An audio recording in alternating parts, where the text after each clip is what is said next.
don't know what I'm doing today. I have a lot of things that I want to get done today, but I thought we could do a super short read aloud. Because I don't know when I'll get to stream again, and we haven't read another chapter of this book in a while, so I wanted to again. So that's all. But it's gonna be just one chapter probably this time, pretty short. But we are almost done with the book, actually. I think we only have like 2, maybe 3 more chapters. So that's pretty cool. Also, I did shower pretty recently, so my hair is this like in between. It doesn't know if it's wet or dry right now, so so that's cool. Anyway, alright, so we're on chapter 8, in which Piglet does a very grand thing. And I do want to wear my glasses for this one. I'm excited. I know what he does that's grand, I'm pretty sure, from my childhood, but we're gonna find out. Okay. La, la, la. Okay. Halfway between Pooh's house and Piglet's house was a thoughtful spot where they met sometimes when they had decided to go and see each other, and as it was warm and out of the wind, they would sit down for a little and wonder what they would do now that they had seen each other. One day when they had decided not to do anything, Pooh made up a verse about it so that everybody should know what the place was for. This warm and sunny spot belongs to Pooh, and here he wonders what he's going to do. Oh bother, I forgot. It's Piglet's too. Now, one autumn morning when the wind had blown all the leaves off the trees in the night and was trying to blow the branches off, Pooh and Piglet were sitting in the thoughtful spot and wondering. What I think, said Pooh, is that I think we'll go to Pooh Corner and see Eeyore, because perhaps his house has been blown down and perhaps he'd like us to build it again. What I think, said Piglet, is I think we'll go and see Christopher Robin, only he won't be there, so we can't. Let's go and see everybody, said Pooh, because when you've been walking in the wind for miles, and you suddenly go into somebody's house and he says, Hello, Pooh, you're just in time for a little smackerel of something, and you are, then it's what I call a friendly day. Piglet thought that they ought to have a reason for going to see everybody, like looking for small, or organizing an expedition, if Pooh could think of something. Pooh could. We'll go because it's Thursday, he said, and we'll go to wish everybody a very happy Thursday. Come on, Piglet. They got up, and when Piglet had sat down again, because he didn't know the wind was so strong, and had been helped up by Pooh, they started off. They went to Pooh's house first, and luckily Pooh was at home just as they got there, so he asked them again. So he asked them in, and they had some, and then they went on to Kanga's house, holding on to each other and shouting, Isn't it? And what? And I can't hear. By the time they got to Kanga's house, they were so buffeted that they stayed to lunch. Oh, I get it. Sorry. That was, honestly, that whole paragraph was a little bit of a tornado for me. They went to Pooh's house first, and luckily, Pooh was at home just as they got there, so he asked them in, and they had some. And then they went on to Kanga's house, holding on to each other and shouting, Isn't it? And what? And I can't hear. By the time they got to Kanga's house, they were so buffeted that they stayed to lunch. Just at first, it seemed rather cold outside afterwards, so they pushed on to Rabbit's as quickly as they could.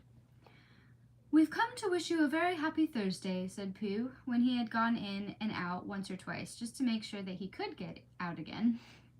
Oh yeah, because he got stuck.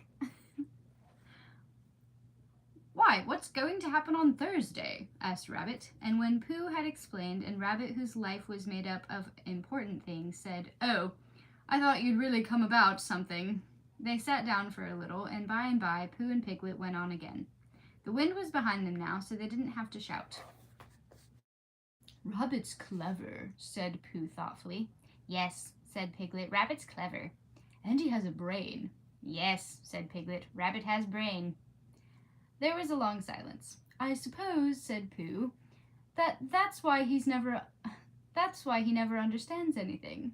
Christopher Robin was at home by this time because it was the afternoon, and he was so glad to see them that they stayed there until very nearly tea time, and then they had a very nearly tea, which is one you forgot about afterwards, and hurried on to Pooh Corner so as to see Eeyore before it was too late to have a proper tea with Owl. Hello, Eeyore, they called out cheerfully. Ah, said Eeyore, lost your way. We just came to see you. Oh, yeah, we just came to see you, said Piglet, and to see your... I can't read today, apparently.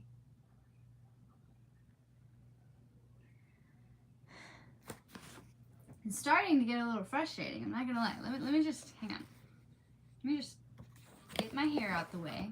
Okay. I'm just gonna part it, and then this is what ears are for when you have long. You know, I was just thinking, should I cut my hair? Because it's so long, it doesn't even want to stay behind my ears. But like, does this, if you just picture it, right, at this length, is that cute on me?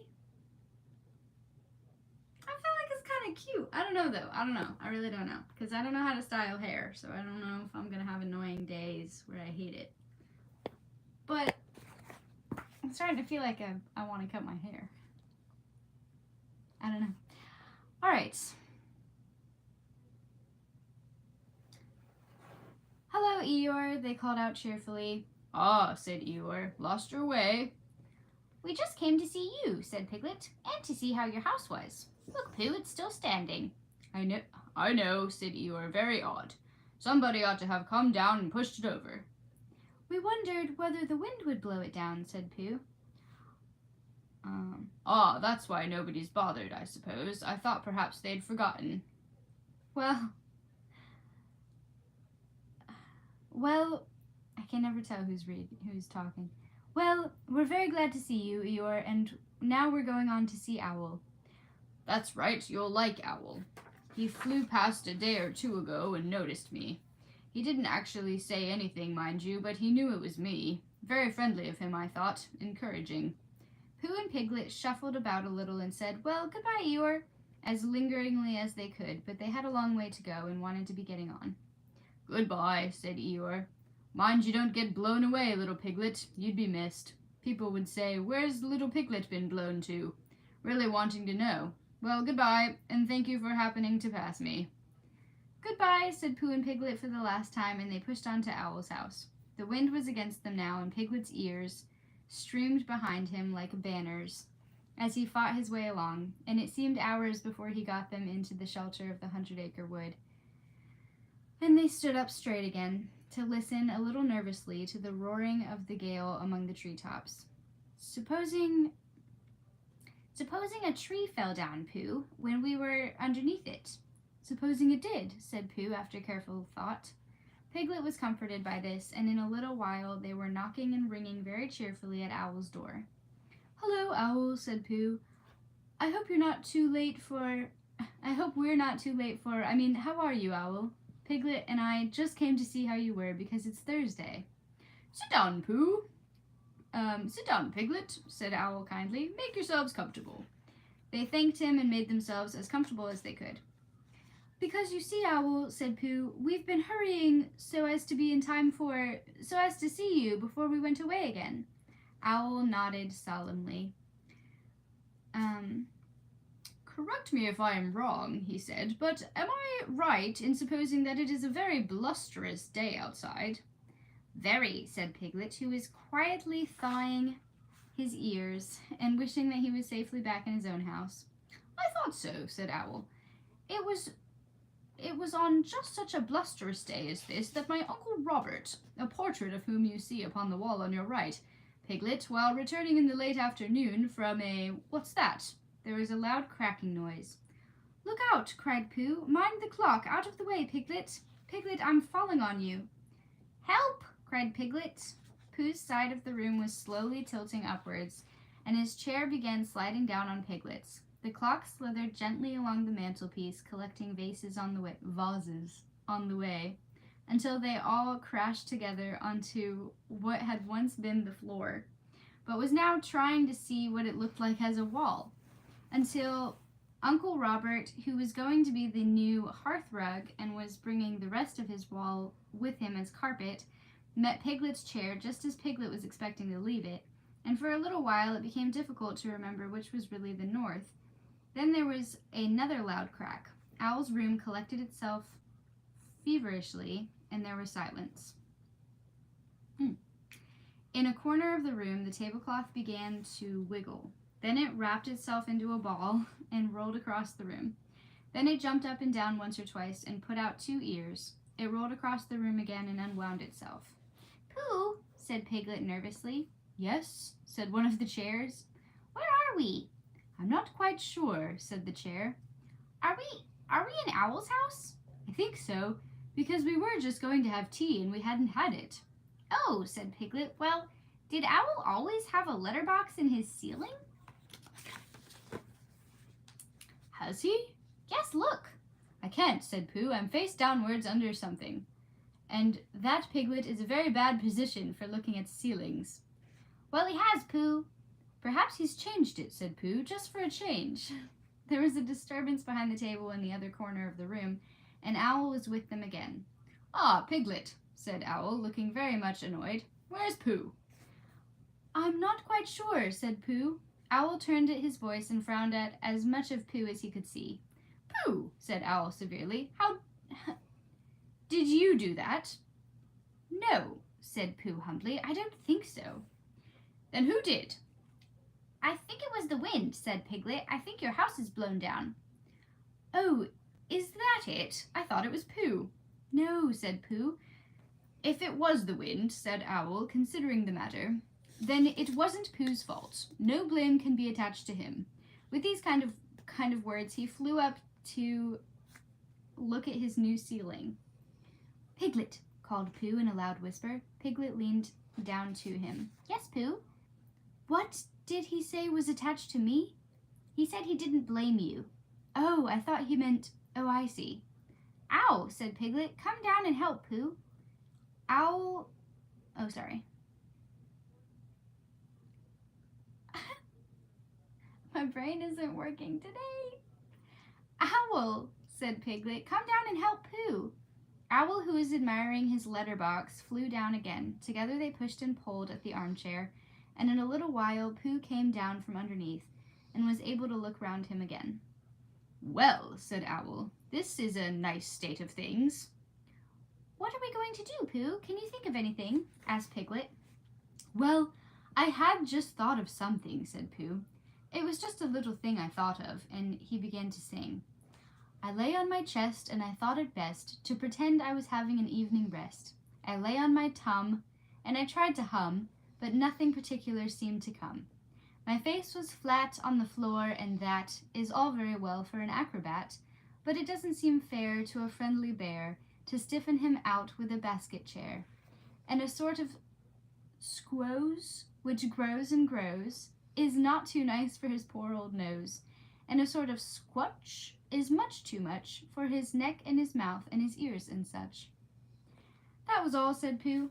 Owl coughed in an unadmiring sort of way, and saw that if Pooh was sure that was all, they could now give their minds to the problem of escape. "Because," said Owl, "we can't go out by what used to be the front door. Something's fallen on it." "But how else can you go out?" asked Piglet anxiously. "That is the problem, Piglet, to which I am asking Pooh to give his mind." Pooh sat on the floor, which had once been a wall, and gazed up at the ceiling, which had once been another wall, with a front door in it, which had once been a front door. "Hi!" which had once been a front door, that. And tried to give his mind to it. "Could you fly up to the letterbox with Piglet on your back?" he asked. "No," said Piglet quickly, "he couldn't." Owl explained about the necessary dorsal muscles. He had explained this to Pooh and Christopher Robin once before, and had been waiting ever since for a chance to do it again, because it is a thing which you can easily explain twice before anybody knows what you were talking about. Because, you see, Owl, if we could get Piglet into the letterbox, he might squeeze through the place where the letters come and climb down the tree and run for help. Piglet said hurriedly that he had been getting bigger lately and couldn't possibly, much as he would like to, and Owl said that he had had his letterbox made bigger lately in case he got bigger letters. So perhaps Piglet might, and Piglet said, "But you said the necessary you-know-whats wouldn't." And Owl said, "No, they won't. So it's no good thinking about it." And Piglet said, "Then we'd better think of something else," and began to at once. But Pooh's mind had gone back to the day when he had saved Piglet from the flood, and everybody had admired him so much, and as that didn't often happen, he thought he would like it to happen again. And suddenly, just as it had come before, an idea came to him. "Oh, thanks, that's nice." "Owl," said Pooh, "I have thought of something." "Astute and helpful bear," said Owl. Pooh looked proud at being called a stout and helpful bear and said modestly that he just happened to think of it. You tied a piece of string to Piglet, and you flew up to the letterbox with the other end in your beak, and you pushed it through the wire and brought it down to the floor, and you and Pooh pulled hard at this end, and Piglet went slowly up to the other end, and there you were. "And there Piglet is," said Owl, "if the string doesn't break." "Supposing it does," said Piglet, wanting to know. "Then we try another piece of string." This was not very comforting to Piglet, because however many pieces of string they tried pulling up with, it would always be the same him coming down, but still it did seem the only thing to do. So with one last look back in his mind at all the happy hours he had spent in the forest, not being pulled up to the ceiling by a piece of string, Piglet nodded bravely at Pooh and said that it was a very clever clever pup plan. What does that mean? "It won't break," whispered Pooh comfortingly, "because you're a small animal, and I'll stand underneath, and if you save us all, it will be a very grand thing to talk about afterwards, and perhaps I'll make up a song, and people will say it was so grand what Piglet did that a respectful Pooh song was made about it." Piglet felt much better after this, and when everything was ready and he found himself slowly going up to the ceiling, he was so proud that he would have called out, "Look at me!" if he hadn't been afraid that Pooh and Owl would let go of their end of the string and look at him. "Up we go," said Pooh cheerfully. "The ascent is proceeding as expected," said Owl helpfully. Soon it was over. Piglet opened the letterbox and climbed in. Then, having untied himself, he began to squeeze into the slit through which, in the old days, when front doors were front doors, many an unexpected letter that W.O.L. had written to himself had come slipping. He squeezed and he squoze, and then with one last squooze, he was out. Happy and excited, he turned round to squeak a last message to the prisoners. "It's all right," he called through the letterbox. "Your tree is blown right over, Owl, and there's a branch across the door, but Christopher Robin and I can move it, and we'll bring a rope for Pooh, and I'll go and tell him now, and I can climb down quite easily. I mean, it's dangerous, but I can do it all right. And Christopher Robin and I will be back in about half an hour. Goodbye, Pooh." And without waiting to hear Pooh's answering goodbye and thank you, Piglet, he was off. "Half an hour," said Owl, settling himself comfortably. That will just give me time to finish that story I was telling you about my Uncle Robert, a portrait of whom you see underneath you. Now let me see, where was I? Oh, yes, it was on just such a blusterous day as this that my Uncle Robert—" Pooh closed his eyes. "Oh, that's the end? What's gonna happen? Is that the grand thing he did?"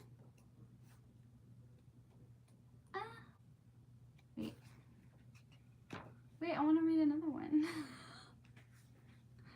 I know I said only one, but I want to read another one. What? You hear something? Okay, goodbye. I want to read another one. Okay, one more. My dog got up. Are you coming back, or should I shut the door? Buddy. It's either the mailman. I'm just gonna shut the door. I can't reach it. Never mind. I don't care. Okay. I'm reading another one. Chapter 9, in which Eeyore finds the woolery and Owl moves in. Instead of owlery, because Owl spells his name W-O-L instead of O-W-L. So, Pooh had wandered into the 100-acre wood and was standing in front of what had once been Owl's house. It didn't look at all like a house now. It looked like a tree which had been blown down, and as soon as a house looks like that, it is time you tried to find another one. Pooh had had a mysterious message underneath his front door that morning saying, "I am searching for a new house for Owl, so had you, Rabbit." And while he was wondering what it meant, Rabbit had come in and read it for him. "I'm leaving one for all the others," said Rabbit, "and telling them what it means, and they'll all search too. I'm in a hurry. Goodbye." And he had run off. Pooh followed slowly. He had something better to do than to find a new house for Owl. He had to make up a Pooh song about the old one. Because he had promised Piglet days and days ago that he would, and whenever he and Piglet had met since, Piglet didn't actually say anything, but you knew at once why he didn't. And if anybody mentioned hums or trees or string or storms in the night, Piglet's nose went all pink at the tip, and he talked about something quite different in a hurried sort of way. "But it isn't easy," said Pooh to himself as he looked at what had once been Owl's house, "because poetry and hums aren't things which you get. They're things which get you. And all you can do is to go where they can find you." Sorry. He waited hopefully. "Well," said Pooh after a long wait, "I shall begin 'Here lies a tree,' because it does, and then I'll see what happens." This is what happened. "Here lies a tree which Owl, a bird, was found at when it stood on end. An owl was talking to a friend, called me, in case you hadn't heard, when something occurred. For lo, the wind was blusterous, and flattened out his favorite tree, and things looks bad for him and we, looked bad, I mean, for he and us.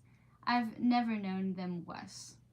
Then Piglet thought a thing. 'Courage,' he said, 'there's always hope. I want a thinnish piece of rope, or if there isn't any, bring a thickish piece of string.'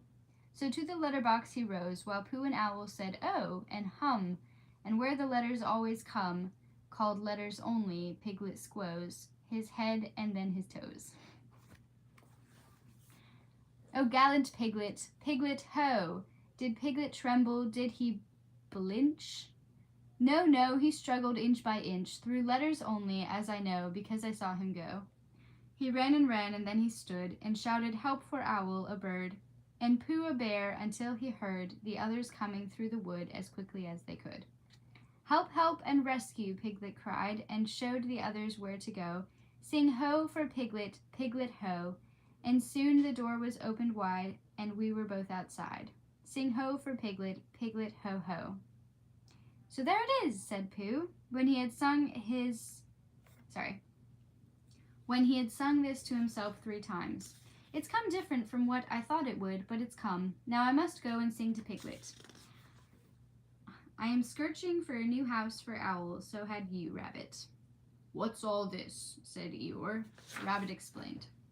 What's the matter with his old house? Asked Eeyore. Rabbit explained. Nobody tells me, said Eeyore. Nobody keeps me informed. I make it 17 days come Friday since anybody spoke to me. It certainly isn't 17 days. Come Friday, explained Eeyore. And today's Saturday, said Rabbit, so that would make it 11 days, and I was here myself a week ago. Not conversing. Oh, hello. Hi. Welcome back. Are you okay? Are you bored? Give me a kiss. That's you.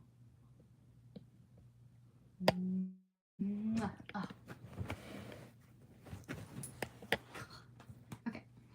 Not conversing, said Eeyore. Not first one and then the other. You said hello and flashed past. I saw your tail in the distance as I was meditating my reply.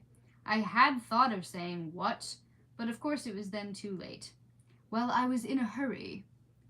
No give and take, Eeyore went on. No exchange of thought.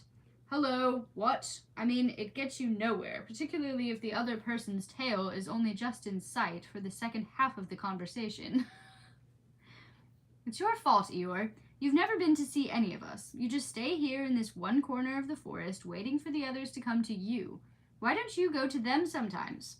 Eeyore was silent for a little while, thinking. There may be something in what you say, Rabbit, he said at last. I must move about more. I must come and go. That's right, Eeyore. Drop in on any of us at any time when you feel like it.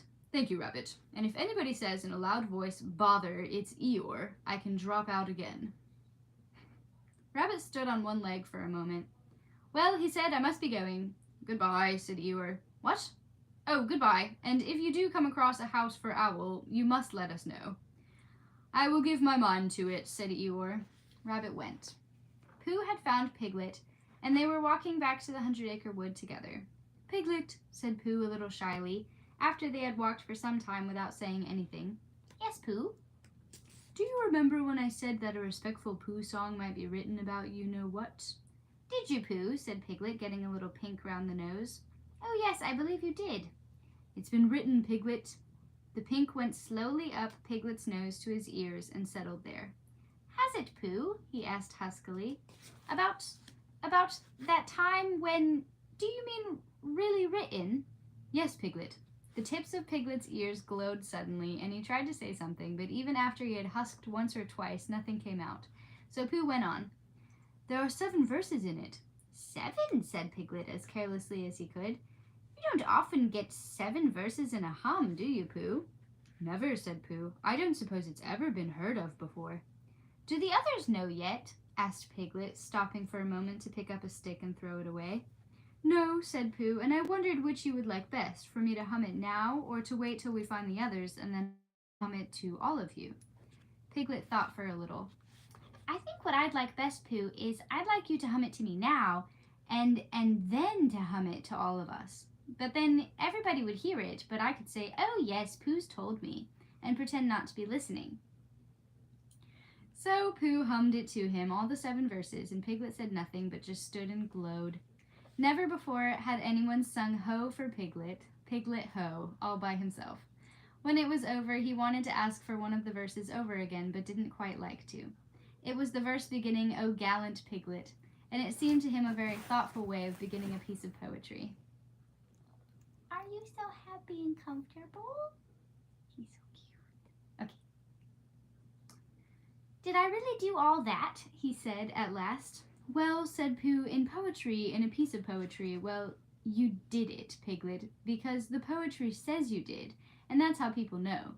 Oh, said Piglet, because I thought I did blinch a little just at first, and it says, did he blinch? No, that's why. You only blinched inside, said Pooh, and that's the bravest way for a very small animal not to blinch that there is.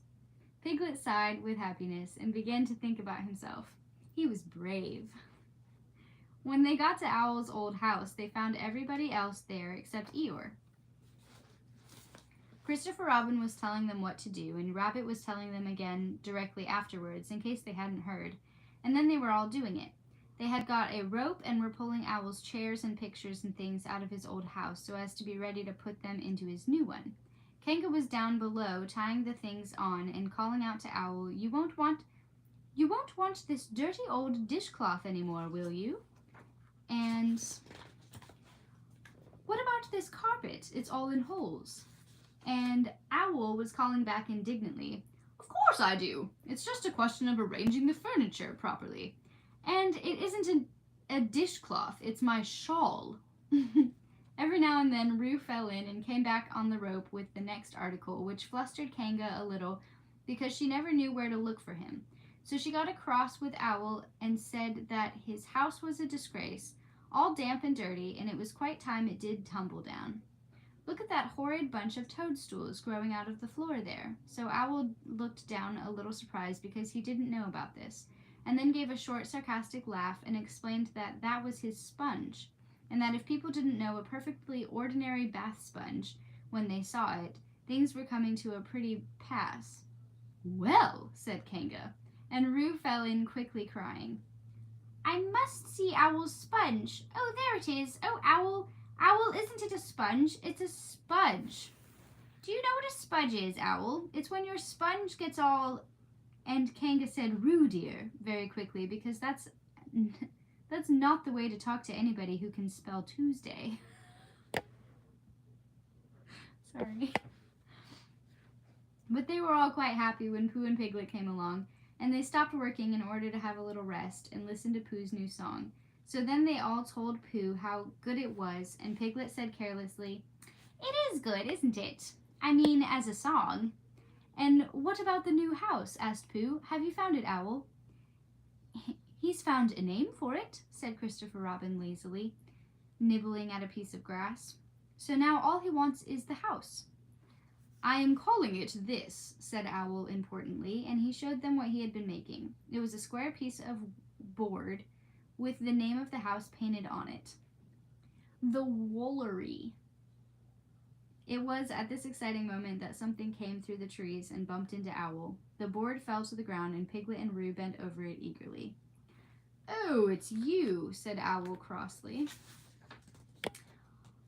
Hello, Eeyore, said Rabbit. There you are. Where have you been? Eeyore took no notice to them. Good morning, Christopher Robin, he said, brushing away Roo and Piglet and sitting down at the Woolery. Are we alone?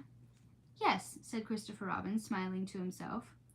I have been told the news has worked through to the corner of the forest, to my corner of the forest, the damp bit down on the right, which nobody wants, that a certain person is looking for a house. I have found one for him. Ah, well done, said Rabbit kindly. Eeyore looked round slowly at him, and then turned back to Christopher Robin. We have been joined by something, he said in a loud whisper, but no matter. We can leave it behind. If you will come with me, Christopher Robin, I will show you the house. Christopher Robin jumped up. Come on, Pooh, he said. Come on, Tigger, cried Roo. Shall we go, Owl? Said Rabbit. Wait a moment, said Owl, picking up his notice board, which had just come into sight again. Eeyore waved back. Christopher Robin and I are going for a short walk, he said, not a jostle. If he likes to bring Pooh and Piglet with him, I shall be glad of their company, but one must be able to breathe. That's all right, said Rabbit, rather glad to be left in charge of something. We'll go on getting the things out. Now then, Tigger, where's that rope? What's the matter, Owl? Owl, who had just discovered that his new address was the Smudge, coughed at Eeyore sternly, but said nothing. And Eeyore, with most of the Woolery behind him, marched off with his friends. So, in a little while, they came to the house which Eeyore had found, and for some minutes before they came to it, Piglet was nudging Pooh, and Pooh was nudging Piglet, and they were saying, "It is," and "It can't be," and "It is really," to each other. And when they got there, it really was. There, said Eeyore proudly, stopping them outside Piglet's house. And the name on it and everything. Oh, cried Christopher Robin, wondering whether to laugh or what. Just the house for Owl. Don't you think so, little Piglet? And then Piglet did a noble thing, and he did it in a sort of dream, while he was thinking of all the wonderful words Pooh had hummed about him. Yes, it's just the house for Owl, he said grandly, and I hope he'll be very happy in it. And then he gulped twice, because he had been very happy in it himself. What do you think, Christopher Robin? Asked Eeyore, a little anxiously, feeling that something wasn't quite right. Christopher Robin had a question to ask first, and he was wondering how to ask it. Well, he said at last, it's a very nice house, and if your own house is blown down, you must go somewhere else, mustn't you, Piglet? What would you do if your house was blown down? Before Piglet could think, Pooh answered for him. He'd come and live with me, said Pooh. Wouldn't you, Piglet? Piglet squeezed his paw. Thank you, Pooh, he said. I should love to. That was really nice. He gave his house to Owl. Okay, there is one more chapter, but I'm going to save it for another read aloud because I need to go. But those were cute chapters. Anyway, have a great Friday.